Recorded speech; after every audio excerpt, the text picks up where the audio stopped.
a few weeks ago, maybe even a couple of months ago, I wrote an essay that I was quite proud of, and it was about the Koan brothers film Inside Llewyn Davis, and I wrote an analysis of the film.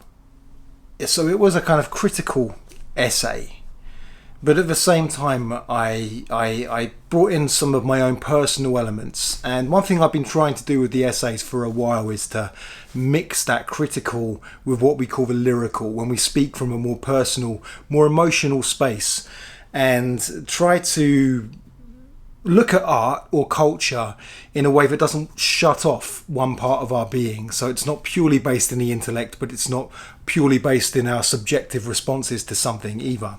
So I was quite proud of that, because Inside Llewyn Davis, now I don't know if you've seen it, I'm not going to spoil Inside Llewyn Davis, but it's a painful watch. It is for me.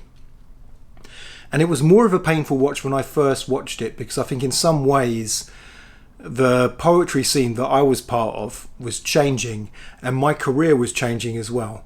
And I don't see change as a bad thing. Sometimes you do well out of change, sometimes you don't do well out of change.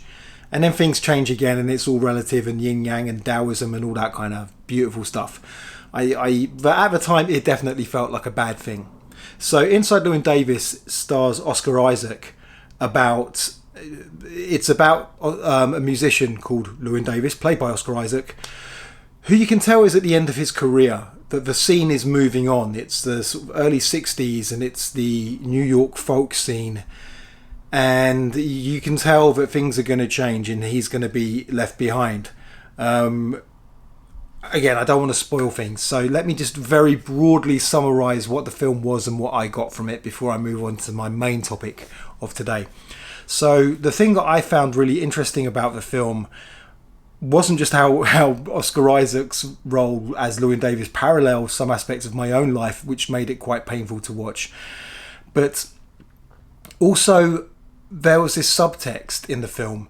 And one reason why Llewyn isn't doing so great in his career, he's traumatized from the loss of his partner, his recording and writing partner, who has died.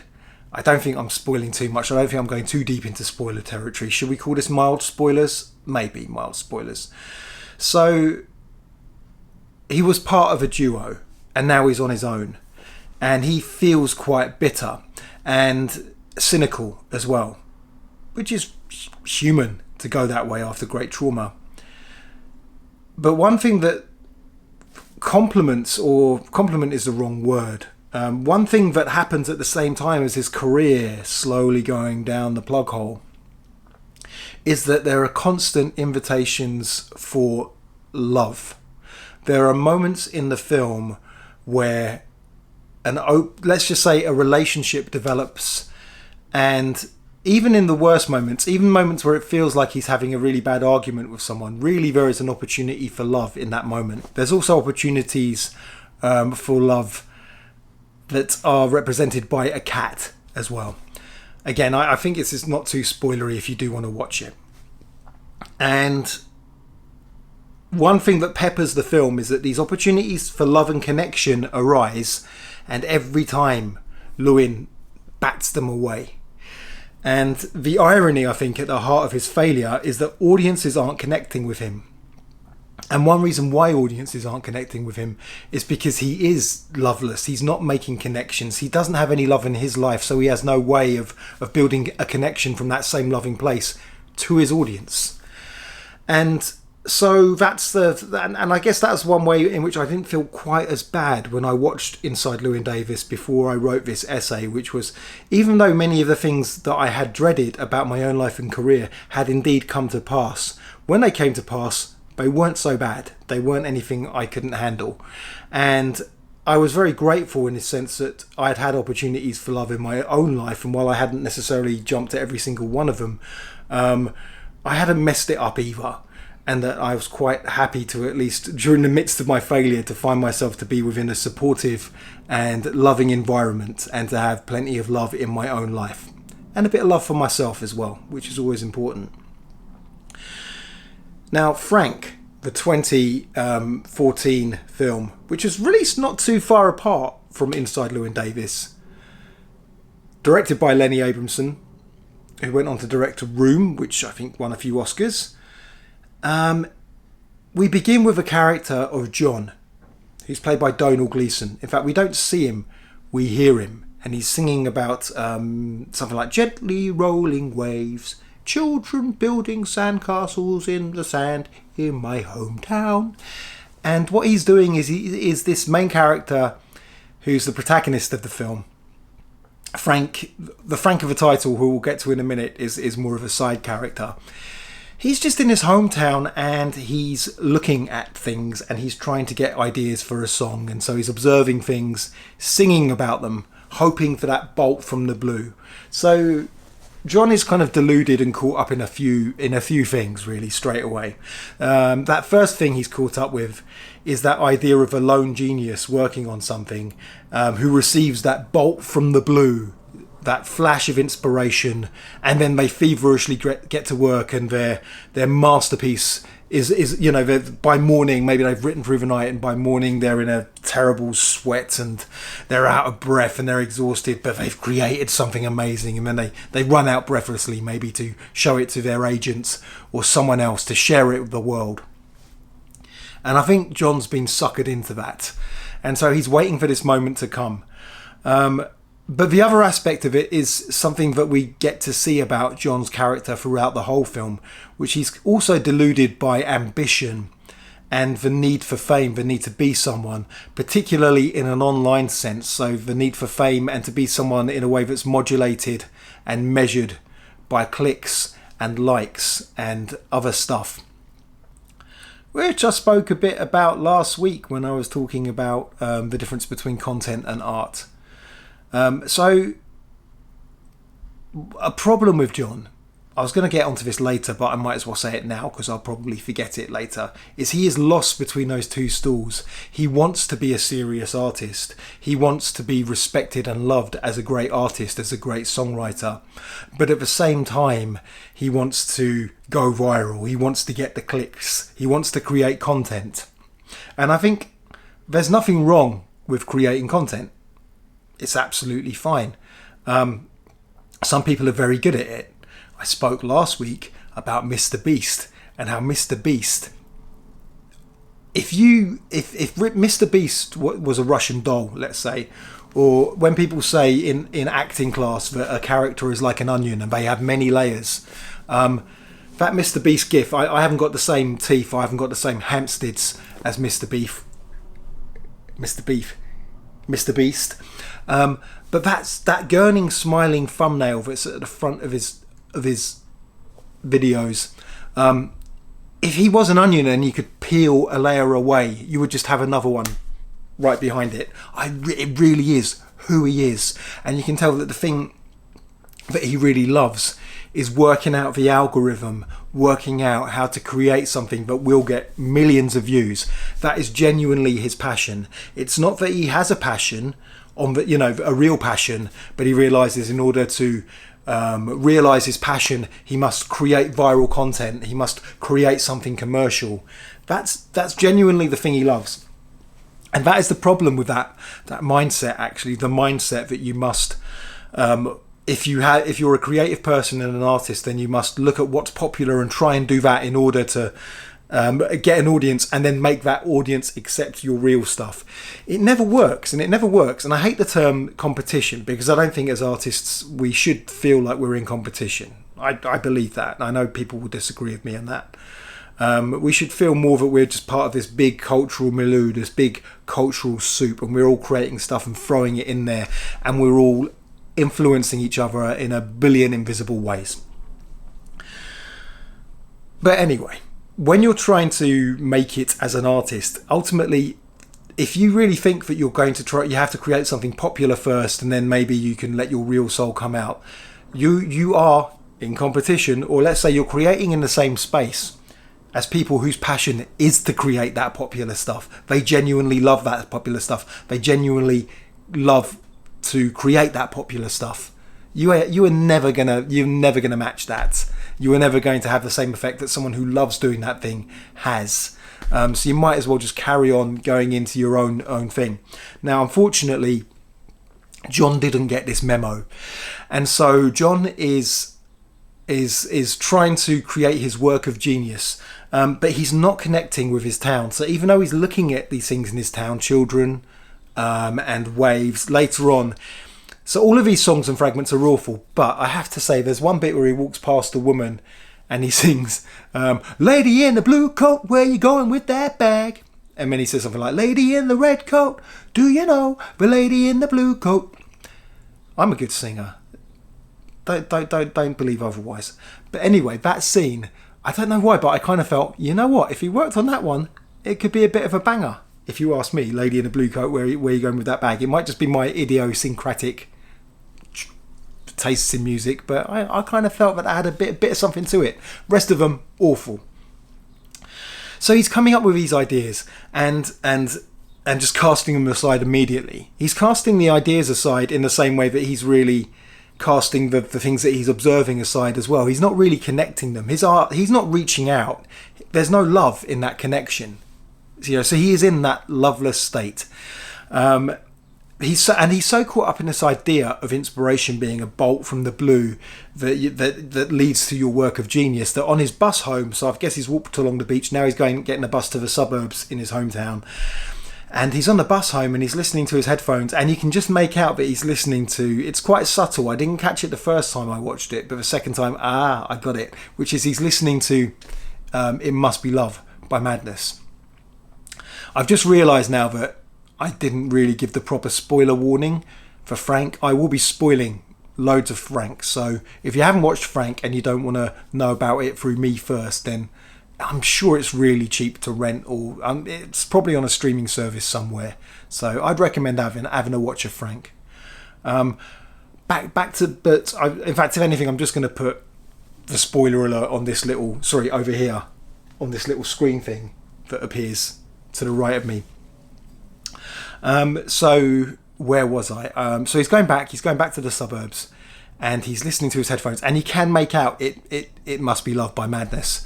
The next moment he's singing about suburbia to himself, and then suddenly he's like, oh my god, he's got this chord arrangement, and he runs back to his bedroom.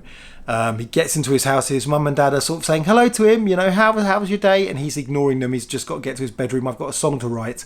So again, more lovelessness. I know that I shouldn't be too judgmental about that, because that's how a lot of people who are in their 20s, who's still with their parents, which is a lot more than before, that's how things are for them. It's quite terse in their household.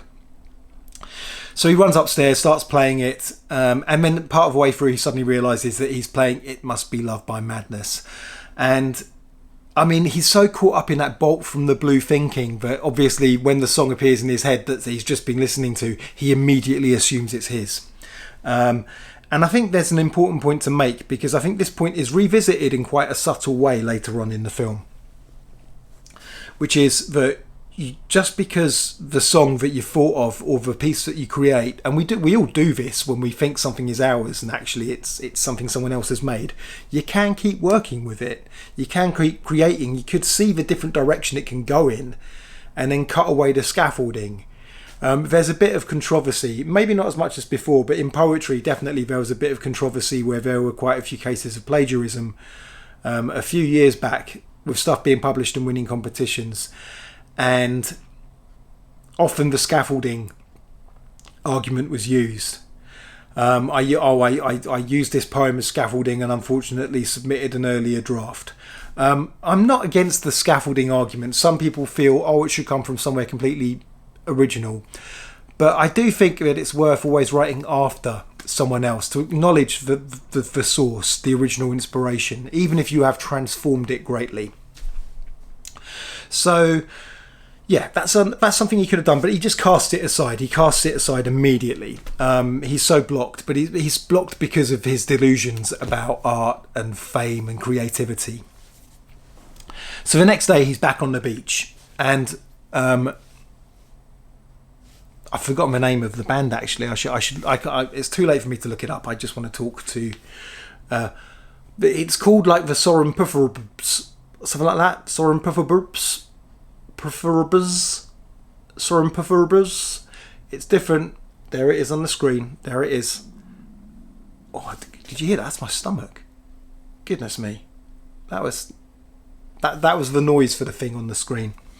So he's noticed posters that a band's playing in his hometown, and he's even singing, I think, posters for a band singing in my hometown, or something like that. He's singing to himself. But the next day, the band are there on the beach, and the keyboardist of the band, who turns out to be the second keyboardist of the band, there appeared to be some paramedics or police officers, I can't remember, and this gentleman is appearing, he's having a mental health crisis, and he's trying to drown himself in the sea. And with so John's watching it, and then I can't remember if it's Doug or Don, played by Scoot McNairy. I think it's Don. Don is next to John, and Don's the manager stroke producer of the band, who turns out to have been the first keyboardist of the band.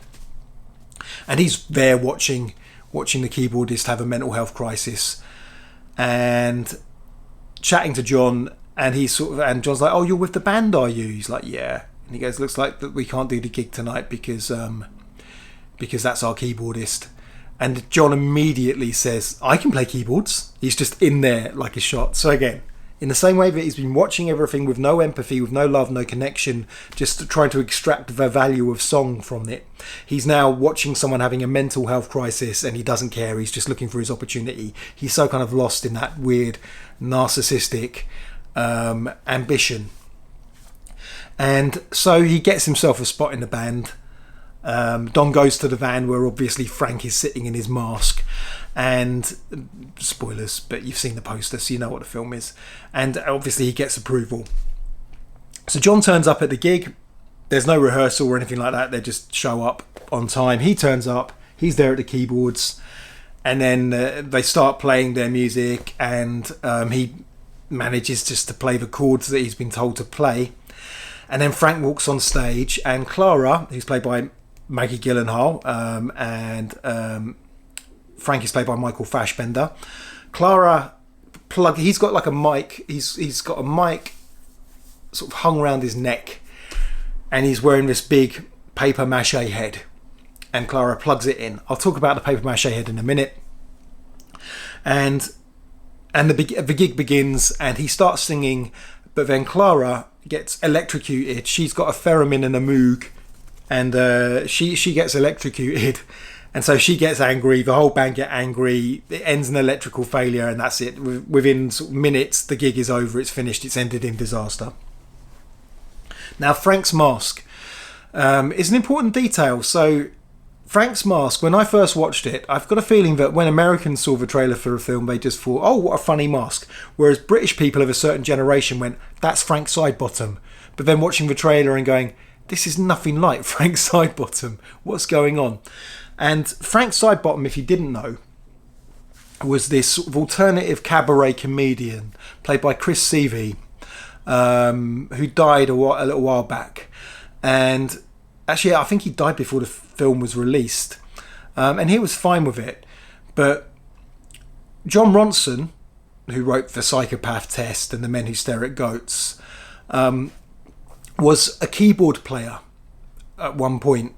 I think he was a keyboard player, and he's called John as well. But he played in Frank Sidebottom's band. Now, Frank Sidebottom was this sort of zany northern entertainer who turned up on a lot of kids shows when I was a kid, and I was never that he was a bit too strange, you know. They must have had him on speed dial in some sort of Manchester BBC kids show studio so they could just get him down at short notice or something like that.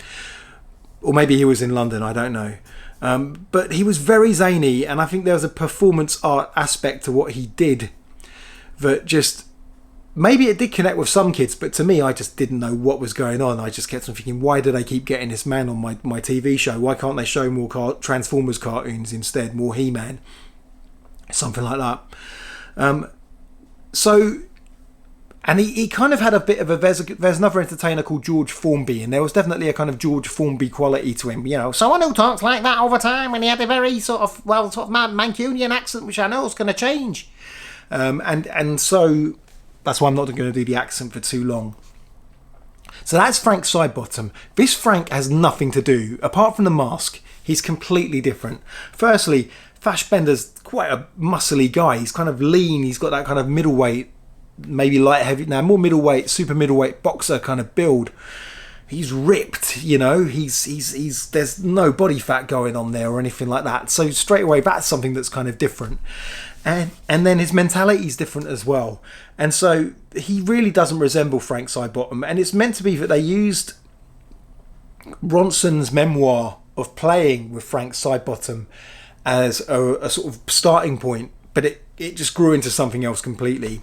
And so instead, this Frank is not Frank Sidebottom. He's more of a cross between Captain Beefheart, and who was known for making his musicians just go through hell as they tried to record these very experimental albums, such as famously Bat Chain Puller.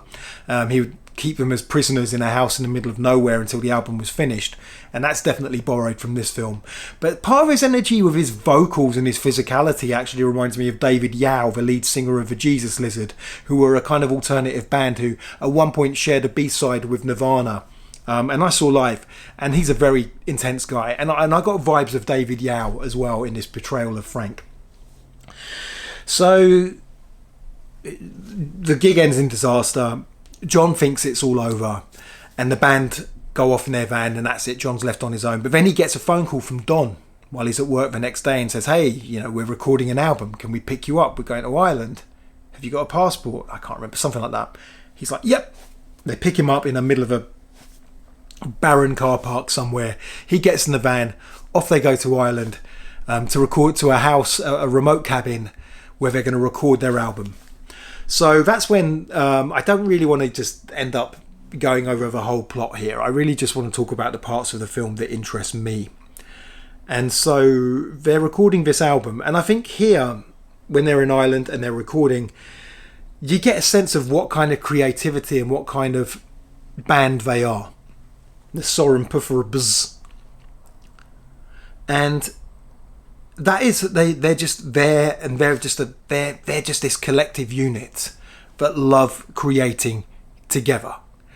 And John is part of it, but he's already a bit of a sore thumb. His role, as Clara, who absolutely hates him, tells him later on, is that he's just 5 fingers playing what they're told to play, something like that. So he's playing with them, but he's not really the starting point. He's kind of more of a part of a necessary backbone of the band. And now the band are, I should say, it's Don. We've met Clara, but there's also a drummer whose name, I forget the name of the character, and the person that plays the drummer. She's actually a very famous drummer. She's a brilliant drummer. And then the guitarist, bassist is a Frenchman. So the drummer hardly talks, apart from right at the end when she really lets John know, or near the end when she lets John know what she really thinks of him and what she sees in him as well. And then there's a French guitarist who plays guitar and bass, and he only speaks French. I do remember him saying merde in response to John's songwriting attempts at another part of the film. But the band are this organic unit. And you can see that the gigs don't really matter that much to them. They're in their element when they're just jamming together, when they're creating something together. And of course, Frank is... Well, I can't tell if he's kind of the id or the ego of this arrangement. Maybe Don's the ego or the persona, and Frank is this creative drive, the id. I think Clara is almost, even though she seems like the id because she's so wild, I think she's almost like the super ego. She's the kind of great moral authority who directs her hatred at John. And I won't go into the roles that the guitarist and the drummer play because I can't remember. Anyway, so they're all creating together. And occasionally John tries sort of playing his songs to them to show he's a songwriter, and they're just not very impressed with him at all. Although they're not impressed with Lady in the blue coat, where you're going with that bag, which again I think has some potential to become something special. And I think this is an interesting thing because I think it's easy, and I think in my first viewing of the film I saw it that this band, they're the opposite of him. He's just someone who wants to create content and be famous, but he wants to sort of leech for credibility of a real artist at the same time, whereas they're the real artists.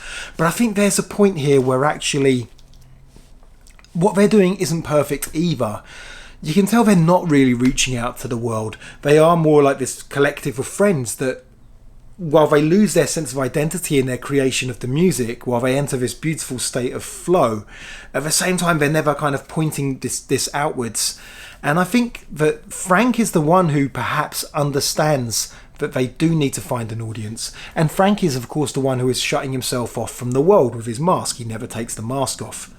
And so I think he has an understanding. Unfortunately, this makes him susceptible to John and his ambition. And John's ambition, in many ways, is seen by the rest of the band, and I think quite rightly, as more of a virus. If they're a superorganism, if they're a kind of one consciousness together, with each playing a different role but ultimately unified, then John in many ways is a virus. He's a contagion. He's contaminating what they do with this need for fame. And while they're averse to it, I think it's Frank who ends up being susceptible to this infection that John represents. So I think this is seen in some points, whereas the band, they strike me as these hipster types where they don't really want to connect with people. They just want to connect with each other. I think that's the best definition of sort of hipster art, or the faults of hipster art. Whereas Frank is a bit more, he's got that little bit of folk in his soul. I think he wants to connect, but due to his mask and due to what is revealed as his illness, really, he's not able to cross over and connect. And I think this is important because near the end of the band, after disaster has happened, which I'll go into in a minute, near the end of the film, the band are playing in this sort of redneck bar in the middle of nowhere, and they're playing "I Wanna Marry a Lighthouse Keeper," and they've just kind of collapsed into this disconnected hipster energy, really, without Frank. I think that's a really important element that I've literally just picked up right now. I did not write about this in the essay. Oh, by the way, yes, of course, as always, these videos are normally me talking through the ideas that I've just written about in an essay. There's a link in the description. There it is there. Okay, we're rewinding back. And so, yes, that is the problem with this band. And I think Frank has that ability to connect with people. It's shown when the band are still recording their album after their rent has run out. And a family of German tourists arrive because it's their turn to be in the cabin, and the band are there. And of course they walk in and there's this man with his giant papier-mâché head, and then these kind of strange hipster types.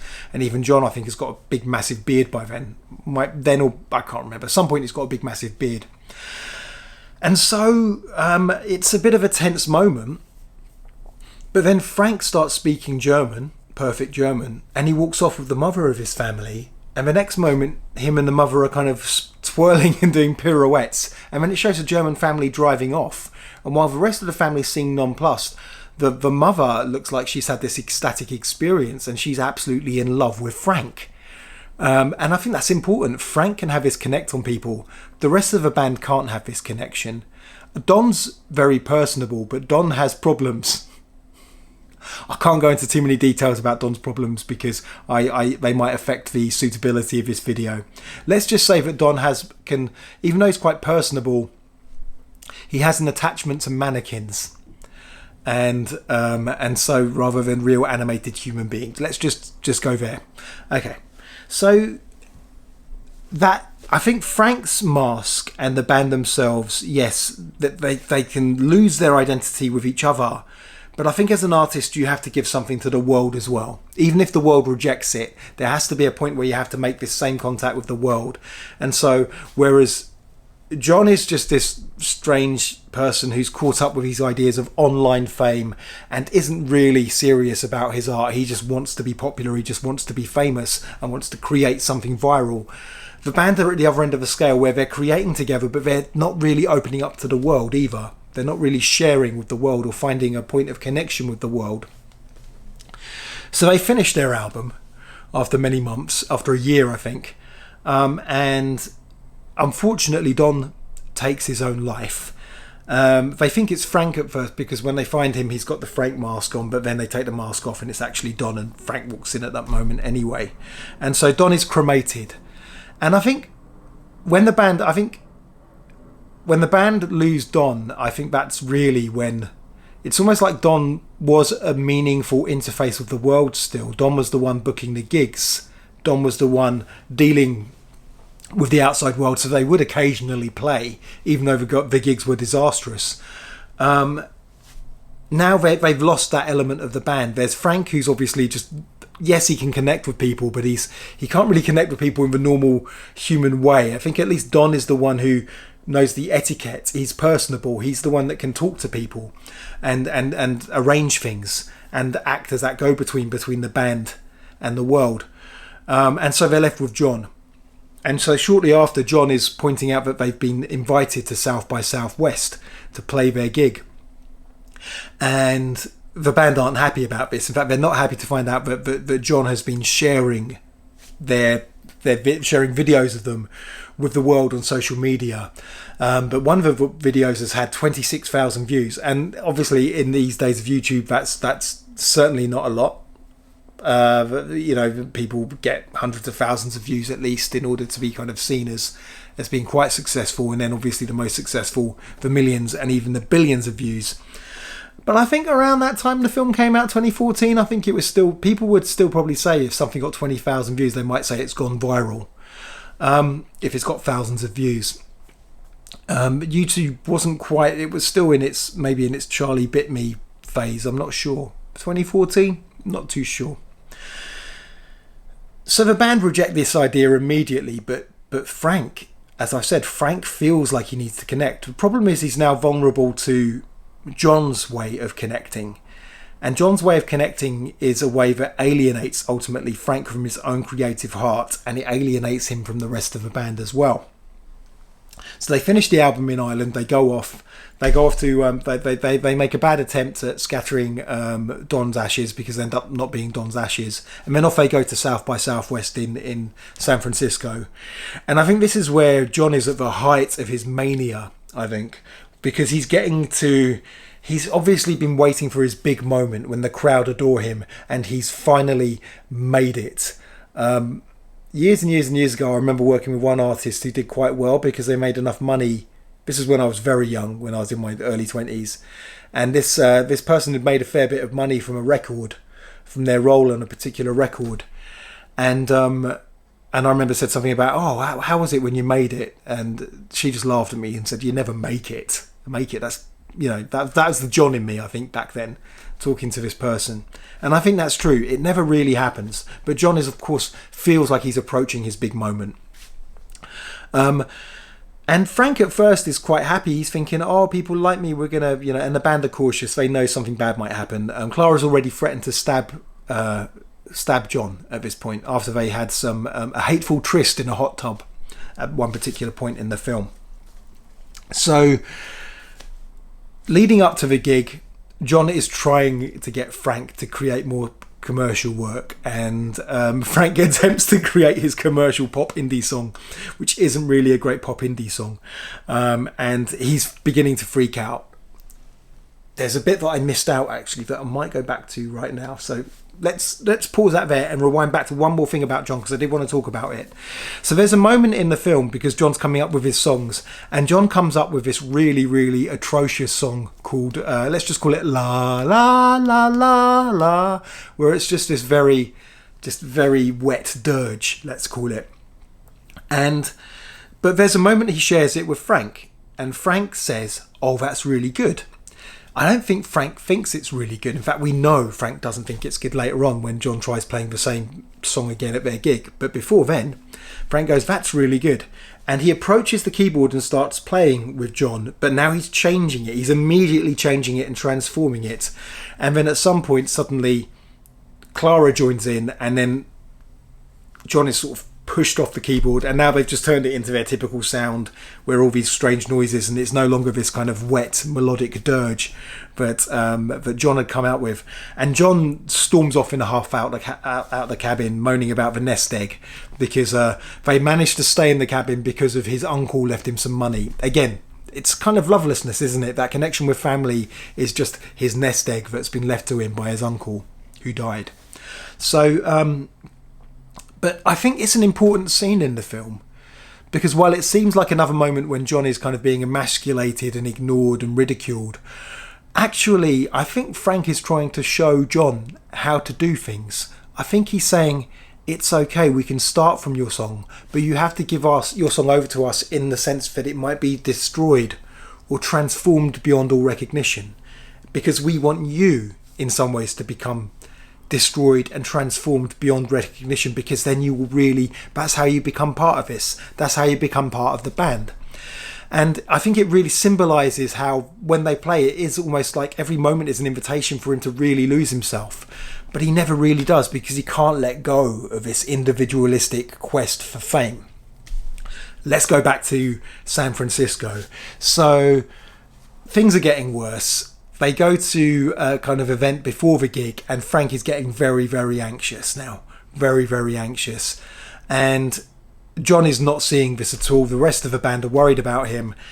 And ultimately, John manages, he finds Frank's kind of left the event. He goes and he finds Frank with Clara in an alleyway not too far away. And he manages to kind of symbolically pull Frank away from Clara. He makes him reject Clara. And that's when Clara decides to stab John in the leg. John goes off to A&E, but he's all right. He manages to make it back. He's got a bit of a limp, whatever. And the rest of the band, that's when the drummer finally turns around and says to him, you know, I know what you are. You're like a virus. You're an infection. When you were at the beach, you know, you were so glad that this man was having a nervous breakdown. And she's absolutely right. He is a contagion. But he still plays a role, which we'll get to. So they finally play the gig, and Frank is there. And now it's just Frank and John, because the rest of the band leave. And they walk up, and John, you can see he's at the height of his mania, and Frank is at the height of his anxiety. And John does his typical, it's great to be here. And then he says, this is the happiest day of my life. And here's something I've come up with. I hope you like it. And Frank's just stood there. And really, you can see now, John's lost in his mania. He's not even thinking about Frank. He's just thinking, I'm the star. I've made it. Here I am, the happiest day of my life. And this time he starts playing La La La La La, which, to be fair, Frank has previously told him is good. But Frank immediately collapses onto the floor in a wreck. John's trying to sort of see if he's okay and get him up while still playing the thing and singing it. And ultimately it ends in disaster. Frank, because the music is bad. Frank says it in a more colourful way. But the music is bad, and it's just caused Frank to collapse. Now, after this, and I'm going to go on a bit of a seg, a bit of a detour, but it's an important detour. Frank and John end up in a motel by a roadside, and you can tell John's delusions are finally beginning to shatter, and he's angry with Frank, and he tries taking off Frank's head, and Frank says, I've got a certificate, you can't do it, I've got a certificate, I've got a permit, a document. And John tries doing it, and Frank freaks out, runs onto the road, gets hit by a car. John now finally feels terrible. He runs out himself. He sees that the mask is shattered on the road. The person who was driving the car says he just ran off. John's like, where did he go? And that's when John himself steps out, gets hit by another bloody car. Now John's in hospital. Now, I want to get back to this idea that I wrote about in the essay, and I get to this idea now because I if anyone knows me, people know, if they've been to any of my gigs, if they've seen me hosting, if they've read some of my stuff on my Rusty Nile button down newsletter / essays, it's that I really enjoy a good Zen Koan. Koan. I say Zen Koan, which makes me think of Leonard Cohen, who did become a Zen monk. And was doing quite well as a Zen monk until his agent stole all his money. And I do wonder about that moment when the agent was probably saying, so, just wondering if you're still attached to reality. Have you, by any chance, let go of all of your material connections to the world? Just asking, just out of pure interest in you, nothing else. And him saying, oh yeah, I got no connections, little lady. And then they stole all his money. I can't remember. That might not have happened. I don't know. Please don't sue me if you're his agent. Anyway, but that was a news story I remember reading. A Zen Koan, I think, is the right way to say it. I don't know why I keep saying Koan. So a Zen Koan. And one Koan that I'm very fond of, it's one of my favourites actually, is one about, it's a Korean Zen Koan, and it's about a man called Sok-do, which translates as rockhead. It's a bit cruel, and he's not particularly the brightest guy, let's just say. But let's not be ableist about this. And I think in some ways, even though this koan mocks him, I don't think it is necessarily ableist, because it's actually pointing out that there's a way for everyone. So he's not very good at the studies of the Zen principles and scriptures. He's not good with koans, and he's not good with sitting down. He's quite a manual, physical labourer type bloke. He's not good with sitting down, sitting in silence, contemplating the koan or contemplating his breath or silence. He can't do it. He's just one of these guys that stomps about. So one day he overhears a talk by a Zen master, and this talk is in Korean, so these terms sound quite similar in Korean. And the Zen master says Buddha is mind. But the Korean for Buddha is mind sounds very similar to Buddha is grass shoes. And Sok-do hears it as grass shoes and immediately thinks, okay, I want to be enlightened, so I'm going to get some grass shoes. And he starts stomping about in grass shoes, while saying to himself, Buddha is grass shoes. Now, if you're wondering about grass shoes, I googled Korean peasants grass shoes, and I used the image for the blog, but with a frank Sidebottom head. But Google returned to me. So I said Korean peasant grass shoes, and Google returned to me the image of the coolest man that has ever lived. So Sok-do probably wasn't like that. This man has his stuff together, doesn't he? Just look at amazing.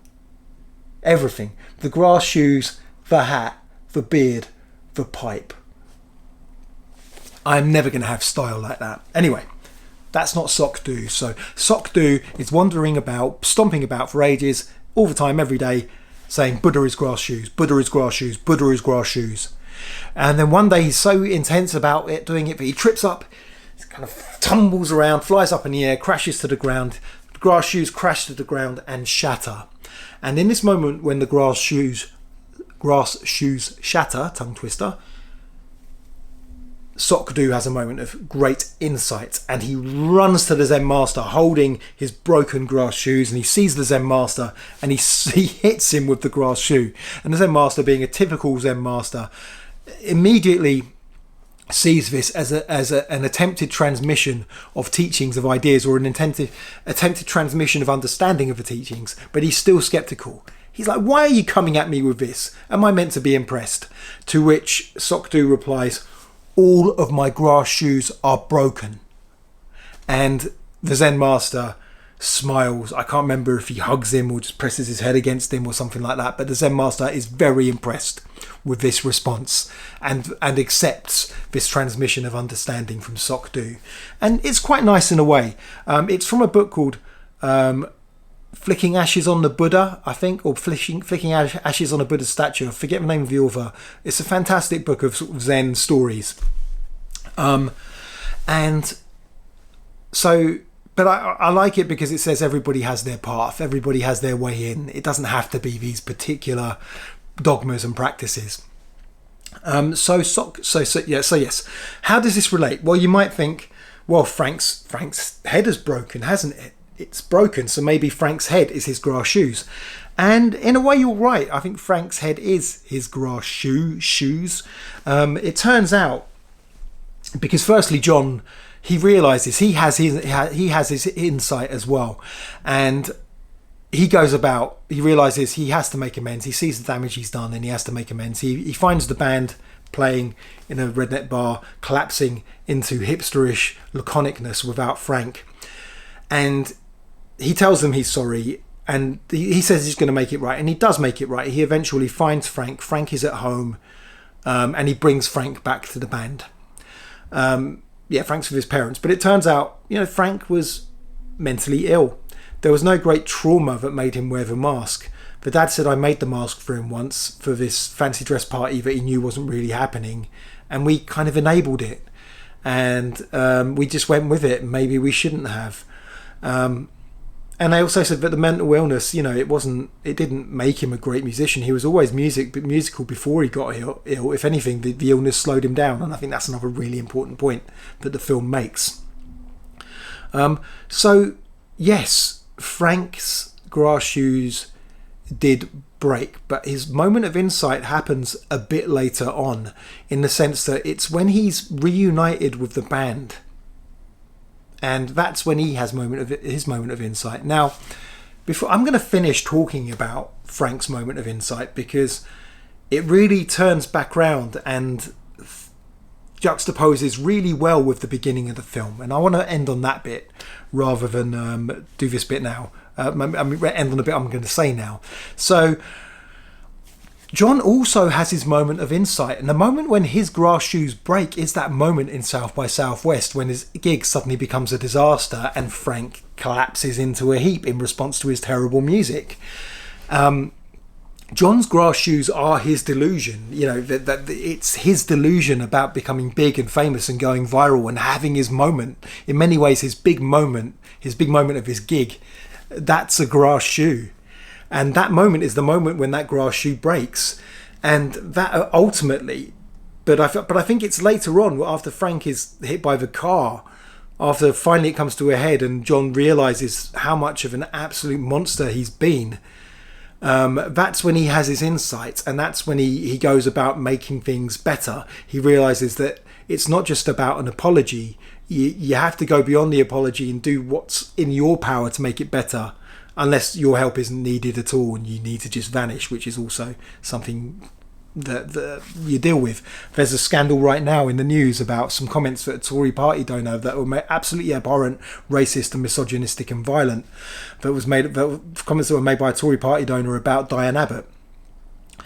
And interestingly, the Tory party, who've taken 15 million of his money, which is nearly half of their allowance for campaigning for the upcoming election, have said that he has been contrite and we should forgive him. I think some people even said that Christian forgiveness, we should forgive him like Christians. He said sorry, it's over, let's move on. But actually, no. I think it's a fair point to say no. Apologising is good, but the apologising is the beginning. Apologising, firstly, you sometimes there's nothing wrong with apologising again and again and again, and also apologising is the beginning of you trying to make it right or not do the same thing again, or to see the damage you've done and to try and either undo that damage or at least stop doing that kind of damage ever again. But I think that's what John has. John has that insight. I think he, in many ways, he does make things right. Back to Frank. And I think this is an important thing about John. So I was firstly, when I first watched the film, I kind of felt that connection with John because he's so cringe. And when you cringe, you kind of cringe with people and you almost want them to stop being so cringy. Cringe, weirdly, I think, has an empathetic element to it. We're kind of putting ourselves in that person's shoes and sort of saying, stop, like that. Weirdly enough, even though it's kind of used and weaponized in a non-empathetic way, I think cringe begins in empathy. So in that sense, I kind of empathized with John. Maybe there's elements of my own personality that was still there when I watched the film as well that were similar to John's. And then I went to that mindset of, no, he's just a disease, he's abhorrent, he's an infection. But then again, on watching this again before writing the essay and doing this video, I realised, no, John's kind of necessary. He's that element of chaos. The band would have just been doing rubbish gigs and not connecting with the world. And Frank can connect with the world. He's able to connect with the world. It's just that connection has to be framed in the right way. And so Frank appears without his mask. He's got scars on his head and stuff because he's been wearing a mask so long. And, he's brought back to the band by John. And I don't think the band recognise him right away, but then he starts singing and they realise it's him, or talking, and they realise it's him, and they pass the microphone down to him when he starts singing. And the song that he sings is a song that connects with his environment. So he starts talking about the rhinestone and the people in the bar. He's a bit rude about them. He calls them fat you-know-whats, but still. He's connecting. He's connecting with his environment. He talks about how the toilets smell, they could be cleaner. He's connecting with the bar. But there's a refrain of the song which says, I love you all. And I think that's Frank's insight. He's not wearing the mask anymore. And maybe that's where John was essential. Maybe that's where John unwittingly did good work. He took away the mask. Not just in the sense of the mask as this big papier-mâché thing on his head, but just he's broken that final wall between Frank and the rest of the world.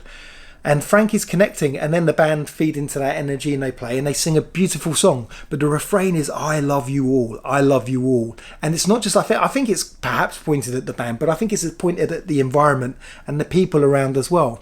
And that's the thing that John couldn't do at the beginning of the film. So John is also at the beginning of the film connecting with the people. Well, he's not connecting at all, it's the opposite. He's disconnected as he looks at his environment for prompts. But the difference between how he uses it at the beginning of the film, where the people that he's reacting to and the world he's reacting to is just as disposable as the ideas that he's throwing away. For Frank, it's a meaningful connection. And for Frank, he's no longer estranged from the world. He's no longer estranged from his band, his best friends. And he's no longer estranged from his own creative heart.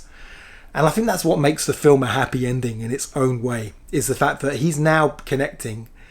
And maybe the band will just carry on just being this disastrous sort of entity. But for Frank, at least, he's gone through this thing where perhaps he's more able to open up to the world and create something that the world might love. And at the same time, at the other end, because I've got a funny feeling that if the Soren Puffers had played that gig at South by Southwest, it probably would have gone down well if they'd have just done their thing for an hour. And I think John also, who knows, we don't know with John, we don't know whether he's going back to his hometown to maybe engage with, to finally watch the waves in his hometown and appreciate them and see them for what they are and be more connected in his life. Or maybe he's just always going to be a bit of a psychopath, a non-empathetic psychopath, but is at least aware of the damage that he does if he allows that to go unchecked. Maybe empathy is seeded within his soul and he can maybe have a happier life now, whatever he does. Probably not music, as part of that empathy. And yeah, that's my analysis. I hope that didn't come across as just a big old plot dump. I hope it felt like an analysis. So what are those ideas that I've summarised there? I guess it's what we all do, which is what we all want to go viral in some ways. I think we do want people to love the things that we make, but not to the point where we alienate ourselves from our own creative spirit and the people in the world around us. I think that's our first responsibility. Some of us perhaps have that innate talent to create the things that go viral and genuinely love that. I don't think we can become those people without ultimately visiting a violence upon ourselves, and I don't think we can create that work without betraying our creative vision if we are not inclined to do things that way. And I hosted an open mic for 15 years. I have no idea if it will come back and whether I'll be part of that coming back of the open mic. I thought it would run forever, but you know, COVID, other stuff, things change. So, but one part of that open mic that I loved was the ethos of we're all just more people creating and sharing something. And most of the people that came up and created and shared something had no ambitions to be big famous poets or to make a living from it or anything like that. They were really happy with that. Try not to hang on to the idea that just because you create something and share it, that it's only validated when it becomes really, really popular. There are many ways in which you can bring meaning to your life, and the work is meaningful on its own, whether people love it or not. And I think it's better for you to create work that might not be popular than to kind of alienate yourself from your true creative spirit. Follow it, see where it takes you. You never know, it might end up somewhere that's quite commercially successful. Most of the time it is, in most occasions, in 99%, I know that's a made up statistics, it doesn't happen. And I think things like X Factor and things like that, where, oh look, here's the person that can't sing, let's laugh at them. Here's the person who's bad, let's laugh at them. Oh, here's the person, the voice of an angel, who also has a tragic backstory. I think that's something that's conditioned us to the message of those horrible programs really is to say art isn't for everyone. You must be the audience and you must be the artists. I've become more and more amenable for everyone to become some kind of artist in some kind of way, just for the sense of what it brings to someone's life. I think I'll end on there. Thank you for watching. And if you haven't seen the film, if I haven't ruined it for you and spoiled it, go watch it. It's really good. Have a good one. Take care. Might see you next week. I make no promises with these videos. I punish myself if I don't write an essay. But that's because I can write an essay when all the family are at home and making lots of noise.